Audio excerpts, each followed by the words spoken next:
And for problem number 3 natin, find the common difference of an arithmetic sequence with a sub 1 equals to 7 and a sub 7 equals to 31. So dito naman, yung common difference naman yung hinahanap natin. So given yung a sub 1, that is 7. And yung a sub 7 natin is 31. Okay? So, repeating lang natin yung formula ulit. So yung a sub 7, yung a sub n, palitan natin ng a sub 7. Kasi yun yung given.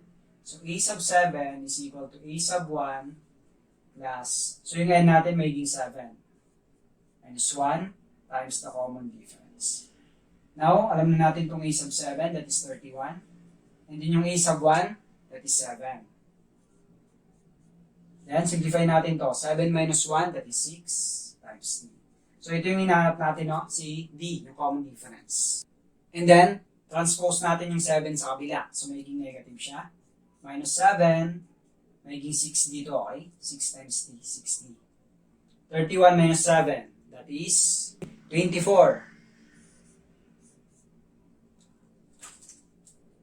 24.